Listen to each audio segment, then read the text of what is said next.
Greetings. Today we are going to be starting a whole series on the Jewish calendar.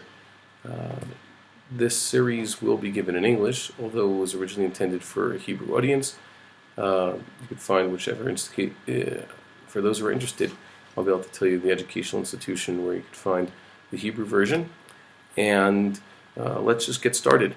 Today's first subject is the philosophical background behind the Jewish calendar. Philosophical background. That's a rough translation from the Hebrew original also. There are a few sources in the Bible, and more importantly in the expositions of the Talmudic sages regarding how the Jewish calendar is supposed to work. If you look, let's say, in the Bible, you'll see that they refer to months. There's always the Chodesh this and Chodesh that. They do not have the names that we originally had. It's very difficult to find reference in the Bible to a 13th month. The assumption was that, of course, because there's so much of a difference between a full lunar year of 12 lunar months and a solar year of 365 or so days, there's a discrepancy there. The lunar year is much shorter. Either you're going to have to add another leap month every few years, or you're just going to have a drift, a constant drift, like there is in, for example, the Muslim calendar even today, where their observances are always a few days earlier, if we would consider the solar year as the objective year. So their observances are always a little bit so-called earlier. Just an example, Ramadan, when you have to watch out. So that coincided with, let's say, May. Eventually it drifts toward April, and it's going to keep doing that.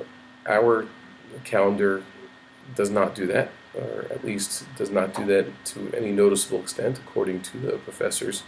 Indeed, it is drifting. Our calendar is actually drifting the other direction. Everything keeps getting later, but it's a much slower pace and not really recognizable to us. But they say over the course of tens of thousands of years it will be noticeable if it continues this way with the set defined calendar. And over the course of hundreds of thousands of years it would actually have significant drifts, such that, for example, Passover will be in the fall or in the winter, which is basically impractical, and by then we'll have to have some sort of calendrical reform. But there is a commandment the sages bring. We show in count this as the first commandment of the Mosaic law, the first commandment that Moses was given to give to the Jewish people, and that is that they're supposed to establish a Jewish calendar. Chodesh hazeh lachem, this month, which we now call Nisan, this is the first month, this is for you, and you're supposed to make sure that following this month you have the various holidays. And then we see that, for example, they interpreted the verse, Shemor et Chodesh HaAviv, guard the month of the Aviv, which originally meant the new grain, and eventually the whole season got its name because that's the season of new grain. Now it means spring, and it used to be the name of the month, Aviv, before we called it Nisan. So we have to make sure that when we do Passover, when we make this Passover sacrifice, it's actually sometime around when there is new grain. And they basically say, elsewhere in the Gemara, that of course, Sukkot, which is the end of the harvest festival, that is the end of the harvest festival, should also be in the fall. Maimonides has a few rules about this. He actually says that was part of the Sanhedrin's calculations. They wanted to make sure that Passover was sometime after the vernal equinox. That's the beginning of what we call the spring in Western countries, and that Sukkot would begin after the autumnal equinox, the beginning of the fall, September 22nd. And that's how our calendar should work. The sages also talk about how it is what makes the Jewish people unique is that they have a particular calendar. They basically said that it was mostly the Gentile world, the Greek-speaking world, the Roman world, that they used the solar calendar, and it was the Jewish people who used a lunar calendar. Even we've uncovered that there were certain Jewish sects already in Second Temple times, for example, the Dead Sea cult, where they had already moved away from a strictly lunar calendar that was based on lunations, and they just had some other calendar, some other system, 28-year cycle, etc.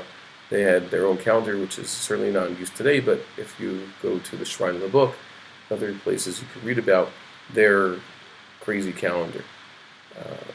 The Gentile world has had a number of calendars. Their calendar has been influenced, for example, by the Bible, and to the extent that it uses the 7-day week, which is a very Hebrew thing to do. The idea that God created the world in 7 days, and the seventh day of the Sabbath is something that we gave to the world, and that's been adopted. The week is the only facet of the calendar that we cannot actually trace back to some sort of astronomical phenomenon. Month is based on a lunation. You see a new moon, so you call it a month. And sometimes the word for month in many languages is related to the word for moon. Yet we then go and find, and this is interesting, that a week is not connected to anything. When you see a year, for example, you know that the sun has returned to the same position it was in the sky the previous year. But when you look for a week to pass, there's no celestial phenomenon that actually matches up with that. There is a commandment not to use Gentile calendars, yet we still do nowadays for convenience and because we're connected to their computational systems, their banking systems, all sorts of other reasons. It's very convenient. The main problem with using those calendars was using Gentile names for their gods, mentioning idols, for example. It so happens that the names of all the Hebrew months nowadays are basically the names of Babylonian Persian gods, ancient Babylonian Persian gods. The names of the days of the week with which we are familiar, like Monday and Sunday. Thursday are names of old gods, some of them are Norse gods even, like Thor, Thursday, Moon Day and Sunday. And the names of the months also are based on old idols or arrogant Roman emperors who named the months after themselves, like July and August and January, and all of them named after Roman gods. There's a little bit of a problem. Those who should ideally use just the Hebrew calendar and the Hebrew names for the months, and perhaps even the original ones. Sometimes when I'm feeling very Machmir, I don't refer to, let's say, Nisan, I refer to the first month, because that's what's called mostly in the Bible. Or call Iyar, not Iyar, but the second month. And that seems to be the way you're supposed to do it. Time can be sanctified. Wow, what does that mean? I'll give the Brisker Maimonidean idea. Something sanctified means that it's set aside from its vote. There is an object is holy because it is used for a particular positive commandment. And on the other hand, it has holiness because it may not be used for something. That is how, let's say, the land of Israel derives its holiness. It is meant to be the place where we keep the commandments, and those are both positive and negative. So there we have an inherent holiness to the land, or an object, like a Sefer Torah, a Torah scroll, or tefillin.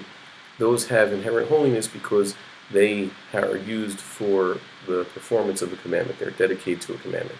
An object can be given holiness if it's dedicated to the temple. It's now temple property. It's meant to be used for commandments. Jewish people are considered holy, as opposed to people who are not, because they also are bound by commandments. And therefore, Levites are holier than ordinary Jewish people because they also have more positive and negative commandments. So too, there's certain times. The Sabbath is holy because there is a prohibition of doing forbidden labor. The Sabbath is when you desist from doing work. And the Sabbath is also a day when we are positively supposed to do things. The sages realized there's the aspect of Shemor and Zachor, guard the day and remember the day. They considered the aspect of remembering the day to do positive things.